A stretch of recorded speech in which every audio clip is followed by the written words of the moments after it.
دفعہ کا ذکر ہے کہ ایک ہلچل والے شہر میں علی نام کا ایک شخص رہتا تھا۔ علی اپنے مہربان دل اور اپنے ایمان سے وابستگی کے لیے جانا جاتا تھا۔ اس نے اپنی زندگی میں بے شمار چیلنجز کا سامنا کیا تھا، لیکن ایک واقعے نے علی کی روح پر گہرا داغ چھوڑ دیا تھا، یعنی اپنے قریبی دوست حسن کی دھوکہ دہی۔ حسن نے علی کے اعتماد کو اس طرح دھوکہ دیا تھا جس سے ان کی دوستی ٹوٹ گئی تھی۔ علی نے جو درد اور غصہ محسوس کیا وہ اسے کھا رہا تھا، جس سے اس کے تعلقات اور اس کی مجموعی صحت متاثر ہو رہی تھی۔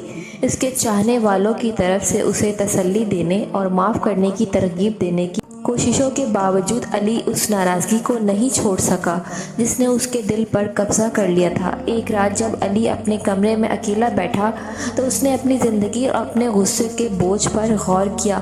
اس نے محسوس کیا کہ اس ناراضگی کو برقرار رکھنا اسے آہستہ آہستہ کھا رہا ہے، اس کی روح کو زہر دے رہا ہے اور اسے حقیقی سکون اور خوشی کا تجربہ کرنے سے روک رہا ہے۔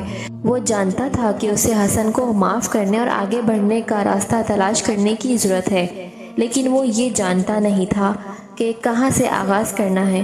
اپنی مایوسی کی گہرائیوں میں علی کو تہجد کی نماز کی طاقت یاد آئی۔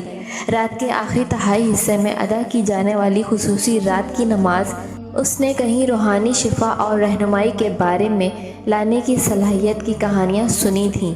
بس اس علم سے متاثر ہو کر علی نے نماز میں اللہ کی طرف رجوع کرنے اور بخشش کا راستہ تلاش کرنے میں اللہ سے مدد طلب کرنے کا پختہ فیصلہ کیا۔ اس رات علی صبح سے پہلے تاریک ترین گھنٹوں میں بیدار ہوا۔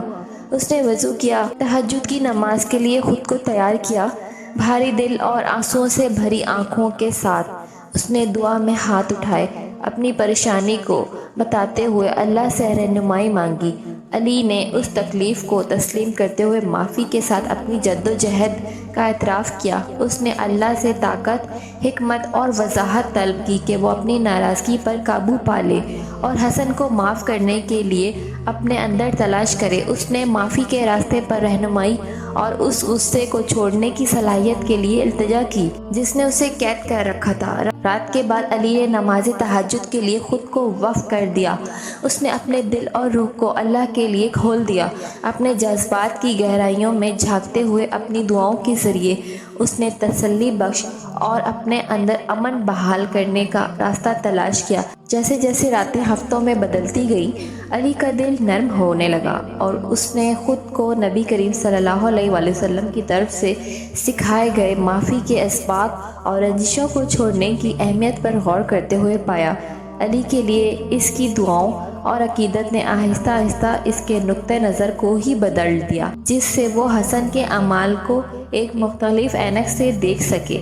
ایک رات تہجد کی نماز کے دوران علی نے وضاحت کی ایک گہرے لمحے کا تجربہ کیا۔ اس نے اپنے اوپر معافی کی لہر دوڑتی محسوس کی، اس ناراضگی اور غصے کو تحلیل کرتے ہوئے جو اسے اتنے عرصے سے کھا رہی تھی۔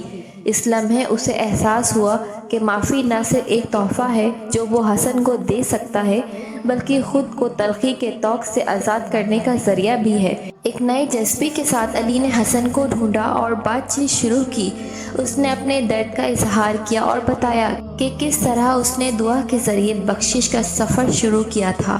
جب وہ بولتا تھا اس نے محسوس کیا کہ اس کے کندھوں سے ایک وزن اٹھا ہوا ہے اور اس نے ان کی دوستی کے ٹوٹے ہوئے بندھن کو ٹھیک کرتے ہوئے معافی کی طاقت کا مشاہدہ کیا۔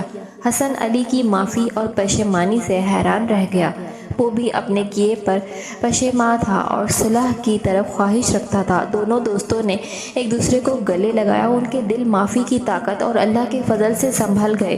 تہجد کی نماز کے ذریعے معافی کے لیے علی کے راستے کی کہانی نماز کی تبدیلی کی طاقت اور اندرونی سکون کی تلاش میں معافی کی اہمیت کی یاد دہانی کے طور پر کام کرتی ہے۔ یہ ہمیں سکھاتی ہے کہ مخلصانہ دعا اور اللہ سے رہنمائی حاصل کرنے کے ذریعے ہم گہرے زخموں پر بھی قابو پا سکتے ہیں اور اپنے دلوں کو شفا اور مصالحت کے امکانات کے لیے کھول سکتے ہیں۔ بے شک